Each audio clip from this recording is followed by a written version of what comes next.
तपास यंत्रणा शोध घेत असलेल्या भीतीने आता उमरने ब्लास्टचा कट रचल्याचं सूत्रांमार्फत कळतंय। भीतीने डॉक्टर उमर उ नबीने दहशतवादी हल्ल्याची योजना आखल्याची माहिती सूत्रांची आहे। कारमध्ये डेटोनेटर लावले आणि स्फोट घडवून आणला असं सूत्रांमार्फत कळतंय। तपास यंत्रणांच्या भीतीने उमरने दिल्ली ब्लास्टचा कट रचल्याची आता माहिती सूत्रांमार्फत समोर आलेली आहे। या भीतीने उमर उ नबीने दहशतवादी हल्ल्याची योजना आखली। पकडलं जाण्याच्या भीतीने ही योजना आखली। कारमध्ये डेटोनेटर लावले आणि स्फोट घडवून आणल्याचं सूत्रांमार्फत कळतंय।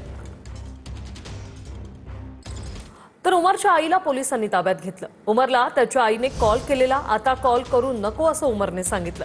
मला कॉल करू नकोस, मला कॉल करून त्रास देऊ नकोस, उमरने असं आईला सांगितलं। काही दिवस मी लायब्ररीत असल्याचं उमरने कॉलवर आईला सांगितलं।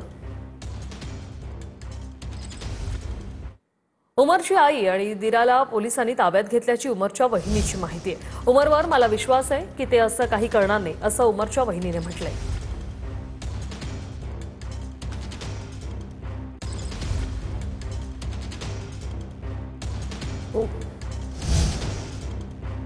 स्फोटाच्या वेळी अब्दुल अजीज नामक व्यक्ती रिक्षा चालवत होता। घटनास्थळापासून अब्दुल अजीज 800 मीटर अंतरावर असल्याचा दावा होतोय। अब्दुल अजीजचा मित्र मोहम्मद यासीन यालाही स्फोटात डोक्याला गंभीर दुखापत झाली। मोहम्मद यासीन यांना LNJP रुग्णालयात दाखल करण्यात आले आणि बराच विलंब झाल्यानंतर ते रुग्णालयात पोहोचले, जिथे त्यांच्यावर सध्या उपचार सुरू आहेत। फरीदाबादमध्ये डॉक्टर शाहीनाला अटक करण्यात आलेली आहे। भारतातील महिलांची जैशसाठी भरती करण्याची जबाबदारी त्यांच्यावर होती। फरीदाबादमध्ये डॉक्टर शाहीनाला आता अटक करण्यात आलेली आहे। आताची महत्त्वाची अपडेट समोर येते। भारतातील महिलांची जैशसाठी भरती करण्याची जबाबदारी शाहीनावर होती आणि आता जमातुल मोमिनत ही जैशची महिला शाखा आहे। शाखेची भारतातील कमांड शाहीनाकडे होती आणि शाहीनाला आता अटक करण्यात आली। मसूद अझहरची बहीण या महिला शाखेची प्रमुख आहे। फरीदाबादमध्ये डॉक्टर शाहीनाला अटक करण्यात आलेली आहे। भारतात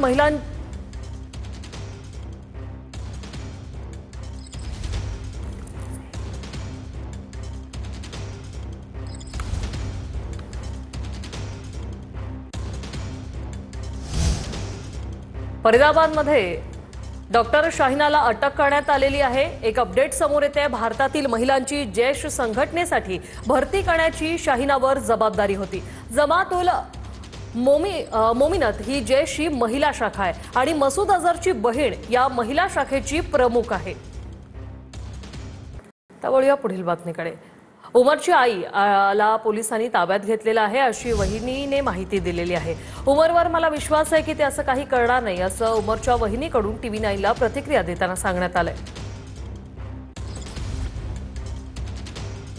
दक्षिणी कश्मीर पुलवामा के संबोरा के उसी इलाके में है जहां पे कल एक व्यक्ति की जो दिल्ली ब्लास्ट में जो फोटो वायरल हुई थी, जिसका नाम तारिक बताया गया था। हालांकि उसका नाम जो है आमिर जो है और वो निवासी इसी घर का है। और बता दें आपको कि कल पुलिस ने फोटो वायरल होने के बाद आमिर और उसके भाई उमर को गिरफ्तार किया है।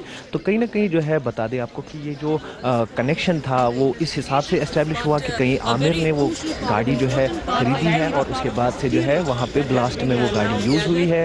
लेकिन जो परिजन है वो उनका कहना है कि उनकी गाड़ी जो है वो यही है जो जम्मू कश्मीर रजिस्ट्रेशन नंबर की है और कोई भी गाड़ी जो है उनके बेटों ने दिल्ली जाकर नहीं खरीदी है। लेकिन बता दें आपको कि यहाँ पे अभी जो कुल मिलाकर एक गुत्थी जैसे जो है बन गई है। लेकिन सुरक्षा बल और विशेषकर अगर हम जम्मू कश्मीर पुलिस जो है इस चीज़ को खंगाल रही है और एक तारिक नाम से जो बताया जा रहा है जिसकी रजिस्ट्रेशन हरियाणा गाड़ी में जो मिली है, कहीं ना कहीं उस हिसाब से कहा जा सकता है कि यहाँ पे पुलिस जो है उस चीज़ को भी खंगाल रही है। और एक व्यक्ति जो तारिक नाम से बताया जा रहा है, तारिक अमरडार, उसको भी जो है पुलिस ने जो कि सूत्रों से हमारी जानकारी मिली है उसको भी जो है पुलिस ने गिरफ्तार किया है। और बता दें आपको कि कहीं ना कहीं आमिर और तारिक का क्या कनेक्शन है ये पुलिस जो है अभी जो है कोशिश कर रही है, खंगाल रही है। कैमरामैन सैयद मुर्तजा के साथ मेराज अहमद, TV9 भारतवर्ष, पुलवामा। सुरक्षा यंत्रणांकडून मुजम्मिलच्या बँक व्यवहारांची तपासणी। जैश-ए मोहम्मदशी संबंध असल्याचे पुरावे सापडल्याचं सूत्रांमार्फत कळतंय। दिल्लीतील पहाडगंज परिसरात संशयित बॅग आढळलेली आहे। पहाडगंज उड्डाणपुलाजवळ एक काळ्या रंगाची संशयित बॅग आढळली। दिल्ली पोलिसांकडून काल रात्रीपासूनच शोध मोहीम सुरू आहे।